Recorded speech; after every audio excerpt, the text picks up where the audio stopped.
Alam niyo ba na sa bawat taon, libu-libong mga katawan ang natatagpuan sa iba't ibang panig ng mundo. Mga walang pagkakakilanlan, tinatawag silang mga Jane Doe. Tahimik silang nakahimlay sa mga morgue habang ang kailang mga pangalan ay unti-unting binubura ng panahon. May ilan nga sa kanila ay natutukoy matapos ang ilang linggo, ngunit marami rin sa kanila ang nananatiling misteryo magpakailanman, parang mga multong naglalakad sa pagitan ng katotohanan at limot. Isa nga sa kanila ang pag-uusapan nating kaso sa gabing ito, natagpuan sa malawak na disyerto sa Arizona sa mismong bispiras ng Pasko. Isang babae, nag-iisa, walang ID, tanging mga bakas ng dugo at yapak ang naiwan sa malamig na buhangin. Sa una, isa lamang nga siyang Jane Doe sa talaan ng pulisya. Ngunit habang lumalalim ang investigasyon, unti-unting lumitaw ang nakatagong kwento sa likod ng kanyang katahimikan. Isang kwento ng pag-ibig, kasinungalingan at pagtataksil. Hello everyone, ako si Miss Denise at welcome back sa aking channel. Kung gusto niyo po ang mga ganitong content, i-like niyo na po ang video ito, subscribe na rin po kayo at i-click niyo na rin po ang notification bell para lagi po kayong updated sa aking mga susunod na kwento. Sa gabi bago ang Pasko, habang ang iba nga ay nagdiriwang at nagdarasal, ang bangkay niya ay natagpuan na lang sa gitna ng disyerto. December 24, alas 2 ng hapon, sa gitna ng Substation Mountains, isa-isang malawak na tuyong disyerto, nagmamaniho ang isang ama at ang kanyang anak gamit ang kailang ATV. Habang tumatakbo ang ATV sa mabatong daan, napansin ng bata ang isang bagay na kakaiba sa gilid ng buhangin. Tila isa itong piraso ng tela. Pinahinto naman ng ama ang kailang sasakyan at paglapit nga nila, dito nila nakita ang isang katawan ng babae. Nakahandusay sa lupa, nakadilat pa ang mga mata nito. Ang kanyang balat ay maputla na, bahagyang natuyo na rin ng araw at may bakas ng dugo sa paligid ng ulo at ng kanyang leeg. Isa lamang ang suot niyang sapatos, ang kabila ay ilang metro ang layo sa katawan, bahagyang nakabaon sa buhangin. Agad niyang tumawag ang ama sa pulisya at sa loob lamang nga ng ilang minuto, dumating na ang mga pulis at sinundan ito ng forensic team. Sa unang pagsusuri ng mga forensic officer, napansin nila ang mga marka ng gulong ng sasakyan sa paligid at ilang mga yapak ng sapatos na may kakaibang disenyo. Hugis diamond ang pattern. Ang ganitong ang uri ng marka ay hindi karaniwang. Habang sinusuri ang katawan, napansin ng medical examiner na may malalim itong sugat sa kanyang leeg, tila tinaga ng matalim na bagay. Mayroon ding mga pasa ang kanyang braso at kamay na sinyalis ng panlalaban. Ang kanyang ulo ay may malubhang pinsala at sa kanang bahagi ng kanyang muka ay may bakas pa ng pagtapak, indikasyon na sobra ang galit ng salarin. Ayon nga sa unang ulat, ang babae ay malamang na pinatay sa ibang lugar at itinapon lamang ito sa disyerto para maitago ang kanyang krimen. Dahil nga walang pitaka, ID o anumang personal na gamit na natagpuan, tinawag muna ng mga otoridad ang bangkay bilang Jane Doe. Agad din nga nilang isinapubliko ang paglalarawan ng biktima, isang babaeng maputi, may taas na 5'6", may blanding buhok at asul na mga mata. Tinatayang nasa edad 28 hanggang 32 years old. Wala naman itong tato o peklat na madaling makilala. Nagsimula ang law enforcement sa paghahanap ng katugmang missing person report sa buong Arizona at karatig na mga estado. Habang wala ngang kasagutan sa kung sino ang babae, sinubukan naman ng forensic expert na tukuyin ang eksaktong sanhi ng pagkamatay ng biktima. Sa autopsy natukoy na ang babae ay namatay dahil sa pagkaubos ng dugo na nanggaling sa malalim niyang sugat sa kanyang leeg. Wala namang bakas na ito ay hinalay, ngunit ang paraan niya na pagpatay ay nagpapakita ng matinding galit o personal na motibo. Habang sinusuri ang paligid, natagpuan rin ng mga investigador ang isang piraso ng ginto sa buhangin, tila bahagi ng singsing at ilang mga buhol na buhok. Ang lahat nga ng mga ebidensyang ito ay maingat nilang itinabi, Ngunit sa puntong iyon ay wala pa rin ang nakakakilala sa biktima hanggang sa dumating ang isang araw kung saan nakatanggap ng missing person report ang pulisya sa Arizona. Ilang milya ang layo sa crime scene.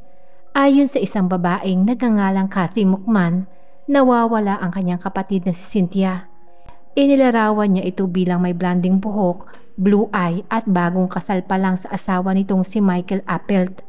Sinabi niya rin na bago mawala ang kanyang kapatid ay bumiyahe nga ito patungong Illinois para sa pagdiriwang ng Pasko.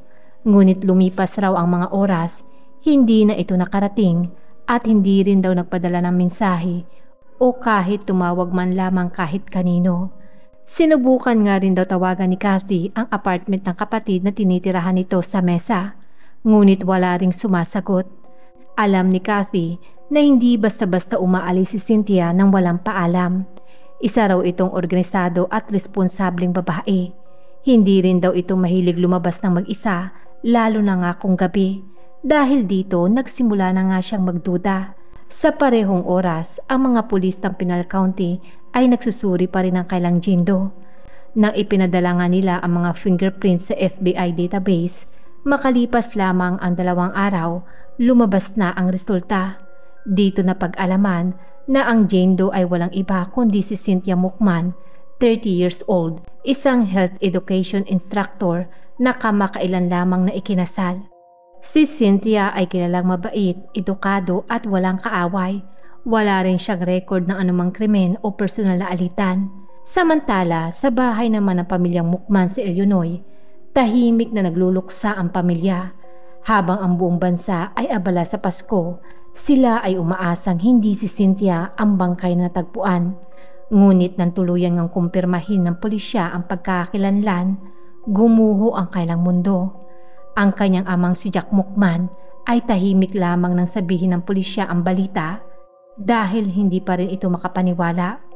Pagkatapos nga makilala ang biktima, agad namang sinimula ng pulisya ang mas malalim na investigasyon. Sino nga ba talaga si Cynthia at sino ang gustong pumatay sa isang babaeng walang kaaway? Habang nagsisimula ang investigasyon, isang bagay ang malinaw sa pulisya. Hindi ito gawa ng isang estranghero. Ang paraan ng kanyang pagkamatay ay brutal, personal at puno ng galit. Ito ay isang indikasyon na kilala ng biktima ang pumatay sa kanya. Bago naging biktima ng isa sa pinakamatinding krimen sa Arizona si Cynthia Mukman, isa siyang babae na may simpleng pangarap, ang makahanap ng tahimik, masayang buhay kasama ang pamilya na dati hindi niya nga naranasan ng buo. Para nga sa mga nakakilala sa kanya, si Cynthia ay tipo ng taong nag-iiwan ng mabuting impresyon, maalalahanin, masiyahin at palaging handang tumulong sa iba. Ngunit sa likod ng kanyang ngiti, may mga kwento ng kabataan na puno ng sakripisyo at paghahanap ng taong magmamahal ng totoo sa kanya. Ipinanganak si Cynthia Mukman noong September 16, taong 1958 sa Pensacola, Florida. Siya ay panganay sa 3 magkakapatid na sina Kathy at Jan. Lumaki siya sa isang mapagmahal na pamilya. Ngunit maagang hinarap ng mga Mukman ang mabigat na pagsubok dahil noong taong 1963, nang si Cynthia ay 5 taong gulang pa lamang, nagkasakit ng cancer ang kailang inang si Dorothy. Sa loob nga ng 2 taon, naging saksi si Cynthia sa paghina ng kanyang ina hanggang sa hindi na nga nito kinayanan at pumanaw ito noong taong 1965. Ang pagkawala ng ina ang unang malalim na sugat sa puso ni Cynthia. Mula noon, siya ang naging pangalawang ina ng kanyang mga kapatid. Madalas na makita raw si Kathy na nag-aalaga kay Jan, nagluluto at tumutulong sa mga gawaing bahay kahit bata pa. Ang kailang ama na si Jack, isang psychologist, ay nagsikap na itaguyod ang pamilyang mag-isa. Ngunit bilang ama at ina sa 3 bata, hindi nga naging madali ang kanyang tungkulin. Kaya't sa murang edad, natutunan na nga ni Cynthia ang responsibilidad, disiplina at katatagan. Isa rin siya sa mga estudyanteng palaging may honor roll, ngunit sa likod nga ng kanyang tagumpay, tahimik niyang dinadala ang lungkot ng pagkawala ng kanyang ina.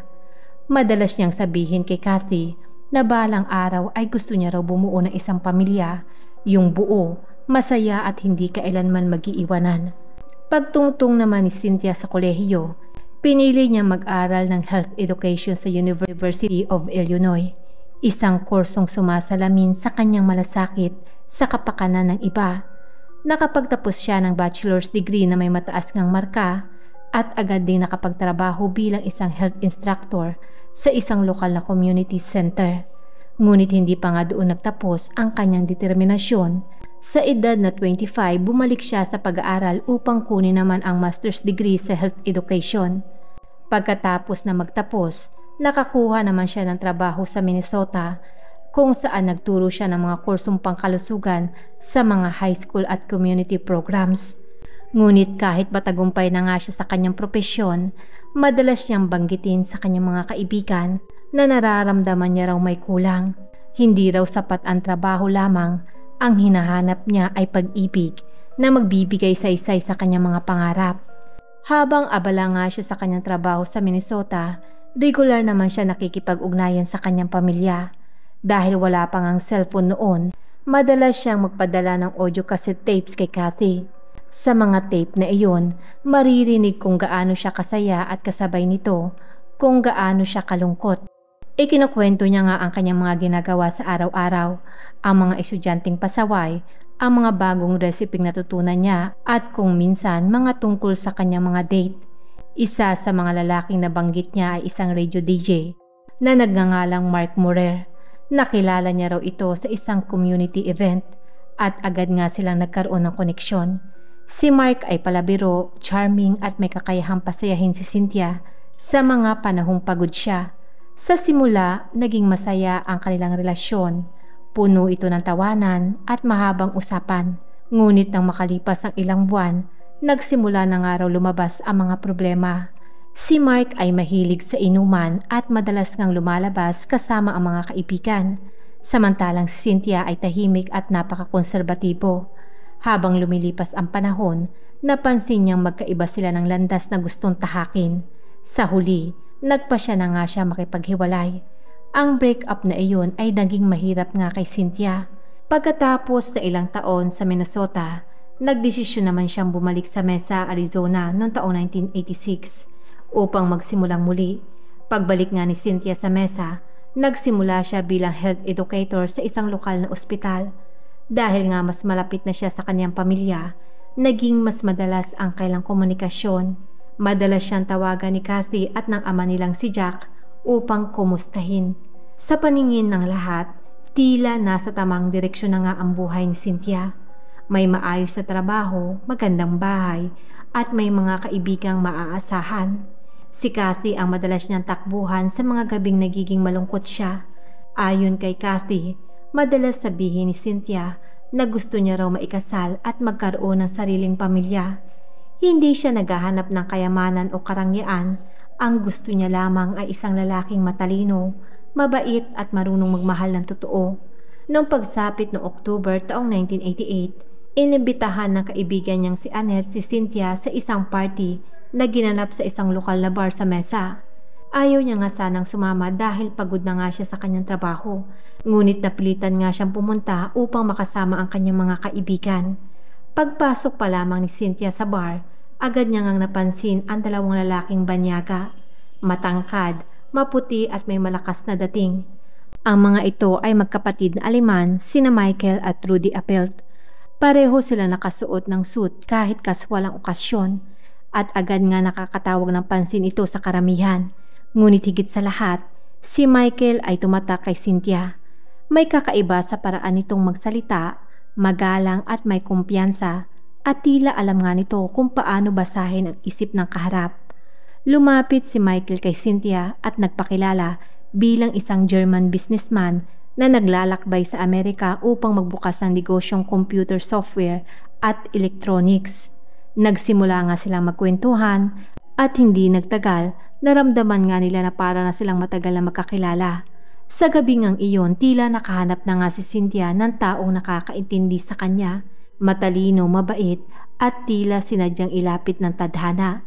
Makalipas lamang nga ang ilang araw, halos hindi na nga mapaghiwalay ang dalawa. Araw-araw na nga sila nagkikita Madalas na rin silang kumain sa mga restaurant at laging magkahawak ang kamay kahit saan magpunta. Ipinakilala ni Michael ang kanyang sarili bilang isang lalaking seryoso sa buhay. Ayon sa kanya, may-ari raw siya ng ilang negosyo sa Germany at may malawak na karanasan sa pamumuhunan. Nabanggit din niyang plano niya nga magtayo ng kumpanya sa Amerika at gusto niya raw si Cynthia ang magiging katuwang niya sa bagong yugto ng buhay na iyon. Para naman kay Cynthia, tila ito na nga ang lalaking ipinagdarasal niyang makilala. Sa tagal nga ng panahon, pakiramdam niyang laging siya ang second choice sa pag-ibig, ngunit ngayon ay may lalaking nagpaparamdam ng tunay na pagmamahal at respeto. Ibinahagi niya rin nga kay Kathy sa isang tawag. Sinabi niyang, "He's different. Parang may kung ano sa kanya na hindi ko nakita sa iba." Pagkalipas lamang ng 2 linggo, mula nang magkakilala, inaya na nga ni Michael si Cynthia para magpakasal. Sa una, nagulat siya, ngunit dahil malakas ang loob ng lalaki at tila totoo ang kanyang sinasabi, pumayag na nga si Cynthia. Kaya noong October 28 taong 1988 sa Las Vegas, Nevada, ikinasal ang dalawa sa isang simpleng seremonya. Walang pamilya, walang mga kaibigan, tanging justice of the peace at 2 estrangherong saksi. Pagkatapos nga ng kasal, tumawag si Cynthia kay Kathy upang ibalita ang magandang balita. Ngunit sa kabilang linya, halata ang pag-aalinlangan ng kapatid. Para kay Kathy, tila napakabilis ng lahat. Ngunit bilang kapatid, pinili niya ngang suportahan si Cynthia sa desisyong ito. Pagbalik nga nila sa mesa, napansin na ng mga kaibigan ni Cynthia na laging si Michael na ang sumasagot sa mga tawag sa telepono. Bukod dito, si Cynthia mismo ay nakaramdam ng kakaiba dahil bihirang ang banggitin ni Michael ang kanyang sariling pamilya. Kapag tinatanong niya ito patungkol sa kanyang buhay sa Germany, laging malabo ang sagot ni Michael. Ang tanging alam lang nga ni Cynthia ay may kapatid itong si Rudy at pareho nga raw silang negosyante. Habang si Cynthia nga ay masayang nakatuon sa kailang bagong kasal, nagsimula namang lumabas ang mga kakaibang ugali ni Michael. Mahilig itong gumastos, bumibili ng mamahaling relo, alahas at mga gamit na hindi malinaw kung saan nanggagaling ang pera. Si Cynthia na dating masinop ay nagsimula na nga mag-withdraw ng malalaking halaga mula sa kanyang savings account upang tulungan ang asawa sa sinasabi nitong negosyo. Sa loob ng 2 buwan, mahigit na $4,000 na ang inilabas ni Cynthia. Kapag tinatanong siya ng kaibigan kung bakit siya nagbibigay ng ganong halaga, lagi niya ngang sinasabi, "It's okay, mag-asawa naman kami. Dapat lang nagtutulungan." Ngunit ang hindi niya alam, habang abala siya sa kanyang trabaho, si Michael pala ay nakikipagkita kay Ankie Dorn, isang babaeng Aleman din na sinasabing business partner niya. Ayon nga sa ilang kakilala, madalas nila makita ang dalawa na magkasama sa hotel at bar. Sa paningin nga ng mga nakakilala kay Cynthia, tila walang kamalay-malay ang babae sa pinagagawa ng kanyang asawa. Noong December taong 1988, 2 buwan matapos ang kanilang kasal, sinabi ni Michael kay Cynthia na kailangan niya raw bumalik sa Germany upang bisitahin ang kanyang ina at asikasuhin ang ilang negosyo. Samantalang si Cynthia naman ay excited na umuwi sa Illinois upang makasama ang kanyang pamilya. Nang araw bago ang kanyang biyahe, dumalaw si Cynthia sa kanyang mga kaibigan upang magpaalam. Ngunit kinabukasan December 23, taong 1988, hindi na nga muli pang nakita si Cynthia. Kinabukasan December 24, habang ang buong komunidad ay abala sa paghahanda para sa Pasko, tumawag si Kathy sa apartment ni Cynthia, ngunit walang sumasagot. Tinawagan niya rin si Annette, kaibigan ng kanyang kapatid, at pinakausapan itong puntahan si Michael upang tingnan kung maayos ito. Pagkarating nga raw ni Annette sa nasabing apartment, nadatnan niyang natutulog sa sofa si Michael, tila walang problema. Nang tanungin kung nasaan si Cynthia, malamig lamang ang naging sagot nito. Umalis siya kagabi. Sinabi niya na may pupuntahan lang raw siya. Magkikita nga kami mamaya. Ngunit lumipas na nga ang maghapon ay wala namang kahit anong senyalis ng pagbabalik ni Cynthia. Walang tawag, walang mensahe, at kahit sa kanyang mga kaibigan ay wala nga nakapagsabing nakita siya. Sa puntong iyon, dito na nga nagpasya si Kathy Naiulat nang nawawala si Cynthia sa Mesa Police Department. Pagpasok nga ng mga pulis sa apartment ni Cynthia, napansin nila agad na naiwan ang lahat ng gamit niya. Ang kanyang pitaka, house key, passport at maging tiket ng eroplano niya pauwi. Lahat nga ng ito ay patunay na hindi siya kusang umalis. Sa loob ng bahay, wala namang sinyalis ng sapilitang pagpasok. Ngunit may kakaibang bagay na napansin ang mga pulis. Ang telepono ay tila naalis ang koneksyon at sa tabi ng kama, may isang nakasulat na note na may simpleng mensahe lang, "I'll call you soon." Walang perma, walang paliwanag. Agad namang tinanong ng mga investigador si Michael na sa unay tila naguguluhan. Sinabi niya nakipag-away daw si Cynthia matapos makatanggap ng tawag mula sa isang lalaki at umalis nga ito para magpahangin. Ayon pa sa kanya, hindi na nga raw ito bumalik. Ngunit habang iniimbestigahan siya, napansin ng mga pulis ang ilang bagay na hindi tugma sa kanyang kwento.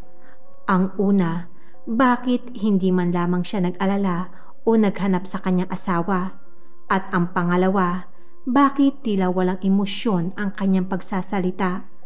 Habang si Michael nga ay nagsasalaysay, may mga investigador na nagsuri sa kanyang records at credit transaction.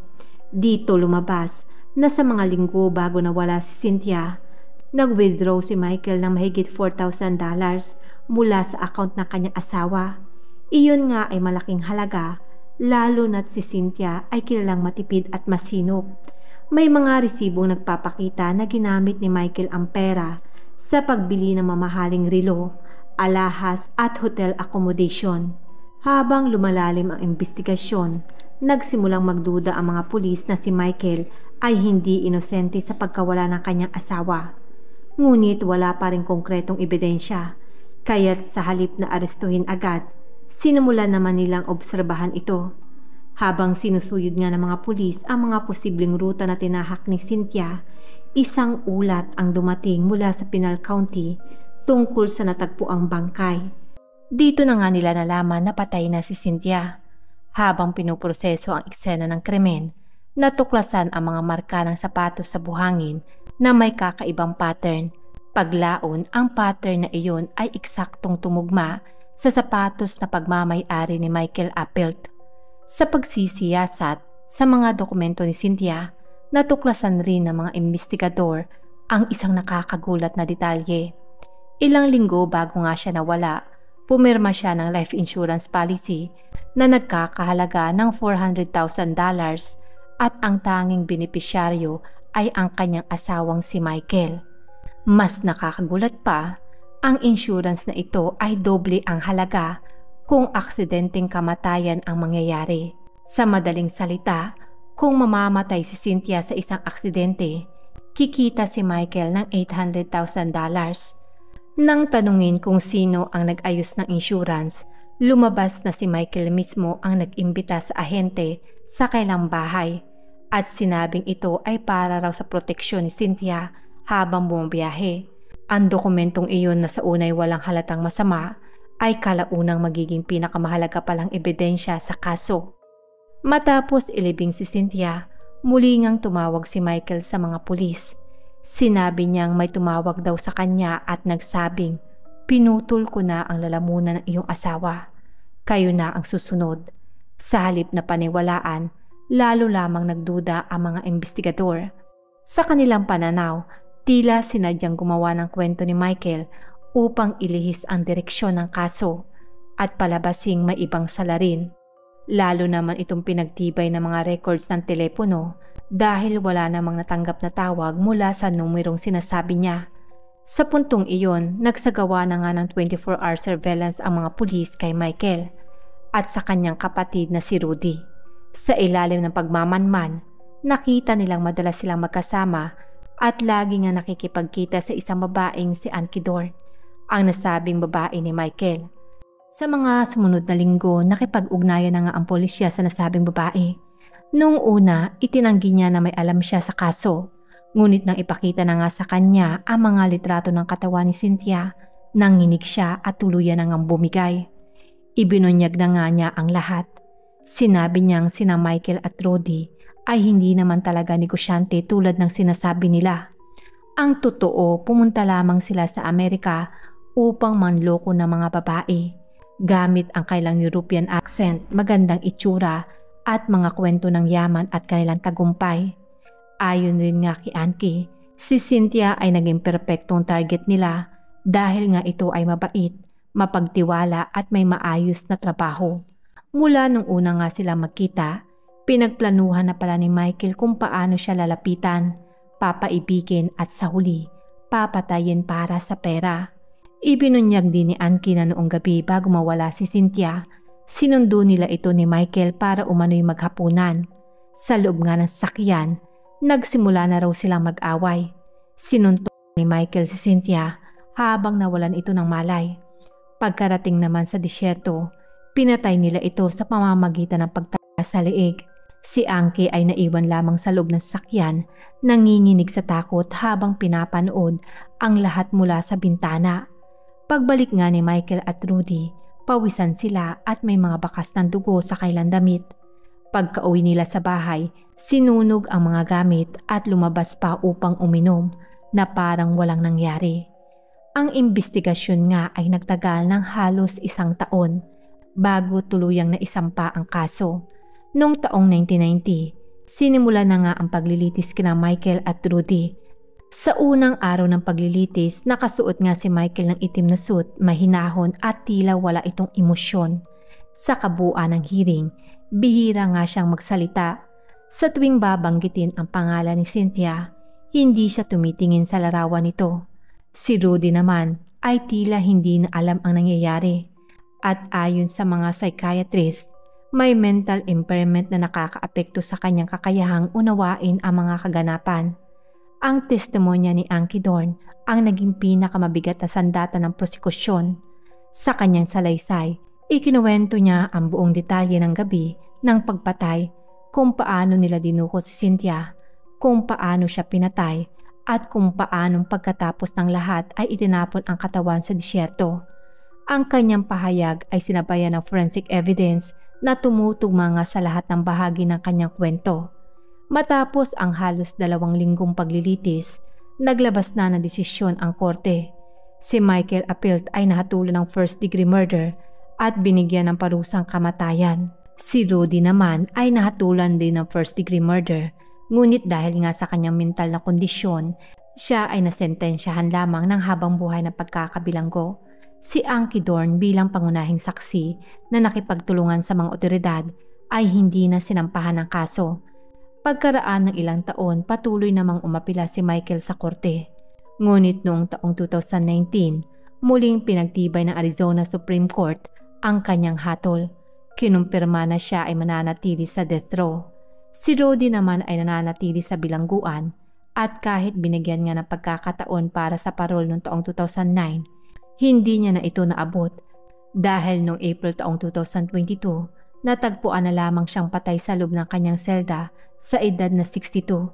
Si Michael naman sa kabilang banda ay patuloy pa ring nasa kulungan, tahimik at walang pinagsisihan. Ayon nga sa ilang ulat, bihira raw itong magsalita at sa tuwing may panayam, palagi niyang sinasabing mahal ko si Cynthia, hindi ko siya kayang patayin. Ngunit sa mata ng korte at sa puso ng pamilya Mukman, malinaw ang katotohanan. Ang lalaking iyon ang pumatay sa kanya, hindi lamang pisikal, kundi pati ang pag-asa at pangarap na meron siya. Ang kaso ni Cynthia Mukman ay hindi lamang kwento ng pag-ibig na nauwi sa isang trahedya. Isa rin itong paalala kung paano maaaring gamitin ng masamang tao ang tiwala at damdamin ng iba para sa kanilang sariling kapakinabangan. Si Cynthia ay babaeng may mabuting puso, may ambisyon at may pag-asa sanang makahanap ng totoong taong magmamahal sa kanya. Ngunit sa huli, ang kanyang kabaitan ang ginamit laban sa kanya. Ang kanyang kamatayan ay nagsilbing ng paalala sa mga kababaihan sa buong mundo. Huwag tayo bastang magtitiwala sa mga salitang maganda. Suriin ang bawat kilos, alamin ang pinagmulan at huwag kailanman isuko ang sariling pag-iingat. Ako si Miss Denise at maraming salamat po sa patuloy na pakikinig. Kung nagustuhan niyo po ang aking kwento, i-like niyo na po ang video ito, subscribe na rin po kayo, mag-share na rin po kayo ng inyong comments sa comment section. Malaking tulong po ito sa aking pagsisimula. Salamat at God bless you all. See you in my next video.